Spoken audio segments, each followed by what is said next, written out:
bersama kita di Hotman Paris Show dan masih membahas tentang PPKM. Tapi PPKM kali ini adalah perempuan-perempuan kuat mental. Dan kita masih bersama Tante Desire di sini.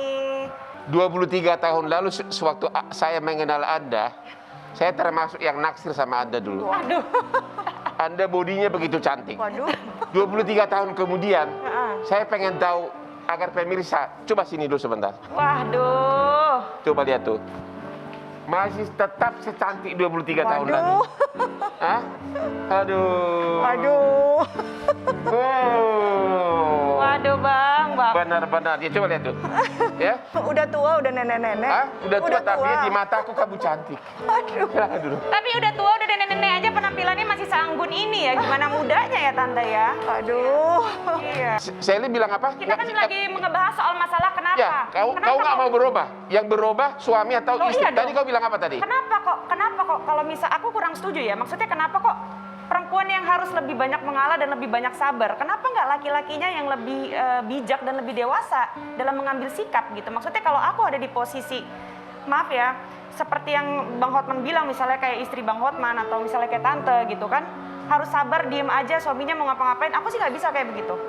Akhirnya dengan prinsip kamu itu belum sampai berapa tahun sudah hampir patah Ya, rumah tanggamu. tapi kan apakah itu menjamin kebahagiaan dalam rumah tangga kalau aku bertahan? Jadi Anda mengatakan lebih bagus putus cepat-cepat daripada bertahan sengsara. Mungkin kalau aku pribadi, Ya. kalau aku pribadi aku akan lebih memilih untuk mungkin ya kalau kita kasih kesempatan 1, 2, 3 kali kita kasih kesempatan nggak apa-apa. Karena kalau orang melakukan kesalahan 1 kali, lalu dia memperbaiki kesalahannya, artinya dia belajar dari kesalahan. Tapi kalau orang itu melakukan kesalahan berulang-ulang kali, artinya memang karakternya dan memang dia doyan aja begitu. Wah, saya harus membawa hadiah untuk istri saya. Saya kesalahannya udah ribuan kali, bukan lagi 3 kali. Sabar, berarti istri abang tuh orang yang kuat, wanita tangguh luar biasa. Susah bang dapat istri kayak gitu. Tapi aku setiap beli ruko mau berapa puluh miliar pun selalu atas nama dia. Atas Itu kan nama istri? Hah? Semua atas nama istri? Hampir semua. Aku juga mau lah jadi istri abang kalau begitu. Itu yang saya tanya. Jadi kalau laki-laki itu melakukan kesalahan seperti saya, 5%, tapi 95% perbuatan saya baik, bukankah terpuji kalau istri itu mengalah? Yang penting abang jangan begini ya, laki-laki nih, kalau aku nih, jangan munafik, jangan tertutup. Karena yang paling penting adalah kejujuran. Ya kan? Misalnya dia pulang. Mana ada suami langsung cerita, Ya, kalau dia aku habis ngamar sama si ini. Gak usah cerita, tapi kalau ditanya dia jelasin, iya betul saya salah, saya melakukan hal itu. Itu kan dia lebih bijaksana gitu dalam mengakui kesalahannya. Kayak misalnya abang mungkin melakukan kesalahan yang menurut abang tuh salah gitu kan. Abang bertanggung jawab penuh. Semua yang abang lakukan untuk keluarga, untuk istri. Oke, jadi saya masih terpuji ya? Iya dong. Oke Desi, 23 tahun, bagaimana, apa yang kau lakukan untuk mengatasi kekosongan hatimu? Ya itu tadi, banyak kegiatan, juga banyak mengisi rohani juga. Jadi ya nggak terlalu terganggu juga sih sebenarnya, Bang Hot. Oh begitu? Iya. Nggak tergoda dengan laki-laki? Banyak godaan nggak selama 23 tahun dari laki-laki Kalau- seperti aku? Itu kan bagaimana sikap kita. Kalau kita membuka diri, pasti ada aja. Cuman kan saya enggak. I'm not that kind of a person gitu yang ini. Jadi saya menetapkan diri saya di rumah sebagai istri, sebagai ibu anak-anak saya. That's it. Selama 23 tahun menikah dengan bodimu yang cantik, penampilanmu yang lembut, tidak pernah selingkuh? Yakin? Ya? Yakin dong, harus yakin, Pak. Karena ada Tuhan di dalam. Iya, harus Selin yakin. gimana? Kalau kamu gimana? Kan 5 tahun abang perkawinan selingkuh, udah berapa kali kau kasus? Kan abang selingkuh anak kita jadi nggak sih pacaran sebenarnya bang? Laki-laki itu adalah manusia normal. Ya. Saya sudah nikah 36 tahun. Masuk di akal nggak kalau saya bandingkan istri saya dengan Selin? Masuk di akal nggak? Kalau saya berbohong pasti akan bilang, oh saya masih sangat suka sama istri saya. Istri itu adalah bagian dari rumah tangga. Memang dia haknya di situ. Jadi kita menilai dia dari aspek lain. Bukan lagi dari aspek seksual. Ya, jadi udah kayak teman atau gimana? Teman, saudara, Teman seumur hidup. itu adalah bagian dari diri kita gitu loh. Ya? Tidak lagi melihat dari aspek seksualnya. Ya. Karena kalau saya mengatakan saya masih sangat nafsu sama istri saya 36 tahun, itu kan bohong saya kan? Ya. Jadi Bagaimana kata Desi? Benar gak itu? Kalau udah puluhan tahun menikah, masih bisa gak pendekatan dari segi aspek seks? Dari sisi wanita ya, Ya. sisi wanita. Ya benar sih kata Bang Hotman, memang seperti itu gitu. Udah bukan itu, tujuannya juga bukan itu lagi. Benar. Bukan gini lagi. Oh, kayak gini lagi ya. Mending kayak istrinya Bang Hotman dong. Apa itu? Iya, mending kayak gitu jadi teman aja. Bener nggak? Tapi kalau soal rohaninya atau misalnya kenyamanan atau masa depan ya itu udah pastilah dengan yang Benar. Kayak saya itu habis pulang dengan yang sangat cantik pun habis ditokan. Kalau saya pulang ke rumah, saya selalu tanya, ibu mana? Coba tuh. selalu ditanya ya Bang. Ya, selalu tanya. Begitu gak ada ibu, rasanya ada yang kosong. Ada yang Beda kurang. ya. Ada yang beda. Ya itu dia. Jadi selama kita menganggap istri itu adalah bagian dari diri kita, maka perkawinan itu akan langgeng. Saya telah melihat beberapa teman saya, dia di Jakarta, supirnya ada, mobilnya ada, tapi dia tidak pulang. Coba bagaimana perasaan istri seperti itu? Itulah yang menyakiti hati istri. Oh, Ya kayak begitulah, ya. tetap menjaga perasaan istri, Benar. tetap menghargai dia sebagai ibu dari anak-anak gitu ya. Benar. Ya, ya. Saya dulu pun waktu masih sama cewek yang sangat terkenal itu, saya berusaha pulang jam 5 subuh. Terus jam 5 subuh baru pulang. Ya, untuk menjaga perasaan anak. Anak masih tidur. Oh, istri? Istri selalu udah bangun. Makanya setiap saya pulang, istri saya tahu nggak bilang apa?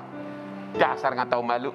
Ya kita masuk kamar ganti baju tidur. Luar biasa Tante, di rumah berarti bertahan 36 tahun dengan Bang Hotman, luar biasa. Sekarang rumah tangga Tante sudah 20 tahun ya? 20 tahun lebih. 20 tahun lebih, dan sampai saat ini masih berjalan? Kalau status sih masih ya Bang Hotman ya. Perkawinan masih. Masih Tapi- ya? Tapi sudah pisah. beda Oh, rumah. sudah. Iya. Sama berarti kita Tante. Iya. Nanti kita kayaknya harus banyak-banyak cerita ya Tante Desire ya. Iya. Nah Tante ada pesan-pesan apa gitu mungkin untuk aku yang juga melewati masa-masa yang sulit dalam rumah tangga, dan mungkin banyak penonton di rumah juga yang melewati masa-masa sulit di dalam rumah tangga. Mungkin salah satu pesannya, kita jangan menyesali diri, jangan menyesali apa yang sudah terjadi. Be strong, be tough gitu. Maksudnya kita merencanakan ke depan. Kadang-kadang banyak yang seperti itu karena dia nggak tahu mau bikin apa nih. Setelah itu saya bagaimana? Makanya sebelum kejadian apa-apa, ibu-ibu juga mesti punya pegangan. Kalau ada keahlian atau apa, jangan dipendam. Terus berkarya, walaupun hanya di rumah toh bisa berkarya yang nantinya pasti ada gunanya. Kalaupun tidak terjadi apa-apa itu tetap berguna. Tapi kalau terjadi apa-apa, kita sudah punya sudah punya pegangan hidup gitu. Tidak harus tergantung kepada suami. Gitu. Jadi, Apakah kamu percaya diri sekarang karena sesudah kau punya usaha mami toko itu? Coba kalau kau tidak punya apa-apa, apakah kau akan bersikap seperti sekarang ini? kalau saya memang material, selalu saya bilang material things doesn't count. Saya merasa aset saya itu bukan hanya karena materi. Saya bisa banyak belajar segala keterampilan apapun yang saya dapat, apapun yang saya punya itu berasa saya punya aset gitu. Bukan hanya materi. Malah saya kalau umpamanya dibegitukan, saya berasa no, you can buy me gitu. Iya. Kalau kamu nggak sayang sama saya hanya karena kamu mau menunjukkan, ada banyak lelaki yang seperti itu. Kan aku udah kasih kamu ini. Masa kamu nggak tak percaya aku sayang sama kamu gitu umpamanya. Kalau saya itu nggak hitungannya nggak Ya, gitu. Tapi kan kadang-kadang gini Tante, kayak aku juga cinta gitu. Suami aku cinta, aku sayang. Tapi kan realistis juga gitu Tante. Misalnya Iya, kayak betul, aku, betul. ya mau ini, Dedi aku mau beli ini dong buat anak-anak. Karena aku mikirnya juga buat Iya, anak-anak. iya. Nanti ke depan yang begini-begini, kita kayaknya bikin ini deh Dedi. Kita kayaknya bikin ini deh, kayak gitu. Ya kan. sebaiknya sih begitu. Suami Jadi- istri mesti ada komunikasi yang Iya. baik ya. Setiap beli harta sama suami, usahakan agar atas namamu atau bersama. Itu Anda mendukung nggak prinsip itu? Sebaiknya sih begitu. Jadi itu sebagai jaminan juga buat seorang perempuan bahwa rumah yang ditempati seharusnya atas nama istri. Ya, Kalau terjadi apa-apa, ya. lah suami dong yang jalan, bukan istri yang diusir gitu. Dulu sebelum saya menikah ada seorang teman saya mengatakan, teman saya nih laki-laki ya, dia bilang, kamu inget ya, kamu menikah rumah mesti atas nama kamu. Bodohnya saya nggak laksanakan itu. Mungkin bukan bodoh, tapi lebih ke banyak Percayalah, perempuan, percaya. lebih banyak perempuan memakai Iya. hatinya 100% Iya. dibandingkan dengan logikanya. Nah, setelah ini kita masih ada kedatangan bintang tamu juga, salah satu perempuan yang kuat mentalnya. Dan ini masih tentang drama rumah tangga, tentang dipukulin ya, KDRT ya, kalau nggak salah di dalam rumah tangganya. Tapi kita dengar langsung aja dari bintang tamu yang satu ini dia Nadia Christine.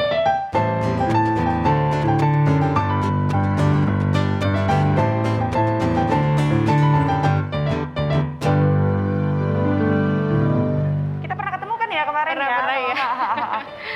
Aku sempat dengar beberapa cerita dari kamu, ini juga salah satunya nih Tante. Iya. Jadi dia udah membangun rumah tangga, tapi bedanya rumah tangganya baru ya? Baru. Baru berapa bulan? 3 bulan. Baru 3 bulan. Mengenalnya pun juga baru, menikah, sampai akhirnya 3 bulan ini membangun rumah tangga. Saya rasa banyak hal yang tidak baiknya, jadi lebih baik aku sudahi saja. Ada banyak media online ini, katanya di malam pengantin, di malam bulan madu di Bali sudah dipukulin. Pernah 4 jam berturut-turut ditonjokin terus, KDRT terus menerus. Saya mau tanya, bulan madu itu malam keberapa kau ditonjok? Malam pertama pasti 666. Malam kedua? Malam kedua sama malam berikutnya. Malam ketiga kau udah ditonjok? Yap. Ditonjok karena apa tuh? Berantemnya ya karena tersinggung. Tersinggung? Pagi-pagi habis masas, biasa pengantin baru, habis lagi bulan madu, habis masas, spa bareng-bareng. Di kamar mandi saya ada bercanda-bercanda gitu. Oke. Oke, lalu beliau tersinggung, bisa langsung ngamuk, Bang. Ditonjok kau di kamar mandi? Ditonjok, banting-banting apa segala. Padahal di kamar mandi itu adalah tempat yang paling indah ya, pakai kimono, ya kan? Iya, betul. Iya kan, benar nggak ya? Betul banget. Kau malah ditonjok ya? Iya. Udah ditonjok begitu kau masih bertahan? Habis itu dia mohon-mohon dengan sangat manisnya beliin cincin lagi segala macam.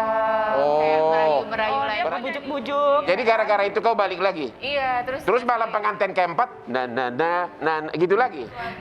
Ya begitulah. Di media ini ditulis ada seorang istri lagi positif corona, digebukin berjam-jam, 4 jam. Itu 4 jam itu sampai dari lobi apartemen, lobi apartemen dihajarin, verbal abuse, hajarin lagi, verbal abuse, hajarin lagi, gitu aja sampai pagi, sampai saya nyerah. Tapi ini kan ada artikel ya, kita ada artikel tentang hubungan kamu kelanjutannya dengan Alfat Fatir. Kita lihat sama-sama ya. Nadia Christina ngaku sudah cerai secara agama dengan Alfat Fatir.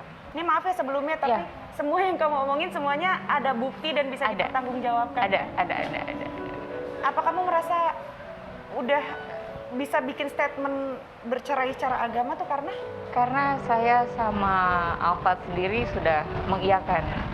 Ya sudah, kita bercerai aja, untuk apa juga dilanjutkan gitu. Ini sudah tidak sehat. nikah baru secara agama ya? Belum nikah secara hukum, baru secara agama? Ada data-data yang belum lengkap, jadi... Berarti belum nikah secara hukum, berarti nikah secara agama. Jadi tidak perlu berarti- putusan pengadilan. Oh, berarti cerainya pun nanti secara ini ya. Berarti kayak talak gitu Kayak ya. talak Kamu aja kurang udah begitu paham gitu, sih. iya. Cuman emang sudah keluar kata talak dari Alfat? Dia mengiyakan, ya udah iya, ayo katanya cerai. Iya atau talak, saya menceraikan kamu gitu? Iya aja sih, iya ayo cerai ya. Dan kau sekarang udah single sekarang? Alhamdulillah udah. Udah? Udah. Nomor handphone saya udah tahu kan? Belum ada bang. Bagus. Apa yang ngebuat kamu percaya sebegitu yakinnya? Oke. Kenapa mau adain resepsi dan disahkan? Karena pada saat itu saya positif hamil. Kamu hamil? Ya. Berapa lama? Udah umur berapa? 3 hari sih. Hah? Baru telat 3 hari gitu. Saya baca di Iya. media ini kemudian keguguran. Iya, keguguran. Karena mungkin banyak serangan netizen, banyak stres, kecapean, sudah tidak sehat deh pokoknya pernikahannya, ya udah.